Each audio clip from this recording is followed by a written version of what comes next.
कराची की एक मसरूफ शाम थी। 17 साला हारिस अपने दोस्तों के साथ फूड स्ट्रीट से वापस आ रहा था।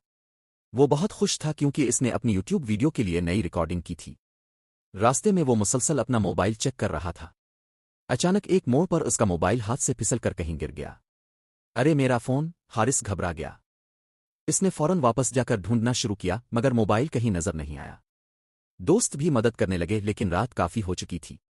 आखिर सब ने कहा, भाई अब कल ढूंढते हैं। लेकिन हारिस मानने वाला नहीं था। इसके फोन में इसकी नई वीडियोस और अहम फाइलें थीं। वो अकेला ही गलियों में तलाश करता रहा। थोड़ी देर बाद इसे एक अजीब सा लड़का मिला जिसने आड़ी पहन रखी थी और साइकिल चला रहा था। तुम कुछ ढूंढ रहे हो? इस लड़के ने पूछा। हारिस ने फौरन कहा, हाँ मेरा फोन गुम हो गया है। लड़का मुस्कुराया। शायद मैं मदद कर सकता हूं, लेकिन एक शर्त पर। क्या शर्त? तुम्हें मेरे साथ आना होगा। हारिस पहले तो डरा लेकिन फिर इसने हाँ कर दी। वो लड़का इसे शहर की तंग गलियों, पुरानी मार्केटों और बंद दुकानों के दरमियान से ले गया। रास्ते में कई अजीब लोग मिले। कोई शतरंज खेल रहा था, कोई रात के वक्त पतंग उड़ा रहा था और एक आदमी तो पुराने रेडियो बेच रहा था जो खुद बखुद चल रहे थे।